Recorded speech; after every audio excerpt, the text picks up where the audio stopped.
இந்த மாதிரி மருமகளும் மகனை இருந்தா அப்பா நிலைமை இப்படிதான் இருக்கும். இந்த ஒரு வயசான நபர் குப்பைக்குள்ள இருக்கிற உணவை எடுத்து சாப்பிடுறாங்க.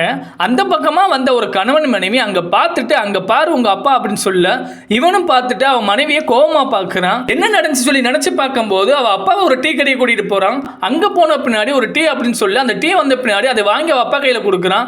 இவங்க அப்பா உனக்கு டீ சொல்லலையா அப்படின்னு கேட்க, எனக்கு பஸ் ஸ்டாப் வரைக்கும் ஒரு வேலை இருக்கு, நான் போயிட்டு வரேன் அப்படின்னு சொல்லிட்டு அங்க இருக்கிற கடைக்காரை கிட்ட, ஐயா ஒரு 5 நிமிஷம் வரைக்கும் பார்த்துக்கிறேங்க, நான் போயிட்டு வந்துடுறேன் அப்படின்னு சொல்ல, இந்த கடைக்காரர் ஓகே அப்படின்னு சொல்றாரு.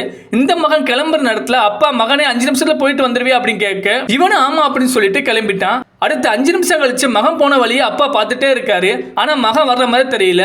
அப்புறம் தான் தெரியுது மகன் போய் சொல்லிட்டு மனைவியை பார்க்க போயிருக்கான் அப்படின்னு சொல்லி. இந்த மனைவி பக்கத்துல போன உடனே மனைவி கேட்கிறா, அவங்களை விட்டுட்டு வந்துட்டே அப்படின்னு சொல்லி கேட்க, இவனும் அது என்னுடைய அப்பா அப்படின்னு சொல்ல, அவரை பஸ்ல ஏற்றி அனுப்பிட்டே இல்லையா அப்படின்னு கேட்க, இல்ல அவர் ஒரு டீ கடையில் விட்டுட்டு வந்திருக்கேன் அப்படின்னு சொல்றான். எனக்கு சந்தோஷமா இருக்கு, ஒரு பிரச்சனை முடிஞ்சு அப்படின்னு சொல்லி மனைவி சொல்றா. நீயே அப்படி சொல்ற அப்படின்னு சொல்லி கணவன் கேட்க, ஆமா அவர் எப்ப பார்த்தாலும் எனக்கு ஒரு வேலை கொடுக்கிறாரு, அந்த வேலை இந்த வேலை அப்படின்னு சொல்லி என்ன சாக அடிக்கிறாரு, நிம்மதியா இருக்க விட மாட்டாரு, நான் சுதந்திரமா இருந்து ரொம்ப நாளாச்சு அப்படின்னு சொல்றான். கணவன் சொல்றான், அப்பா இல்லாம என்னால இருக்க முடியாது அப்படின்னு சொல்ல, மனைவி சொல்றான், எதுக்கு எடுத்தாலும் அப்பா அப்பான்னு சொல்லாத, நீ இப்ப விட்டுட்டு நீ வீட்டுக்கு வரியா இல்லையா அப்படின்னு சொல்லி கிளம்புறா. இதனுடைய கண்டினியூ அடுத்த வீடியோல பார்க்கலாம்.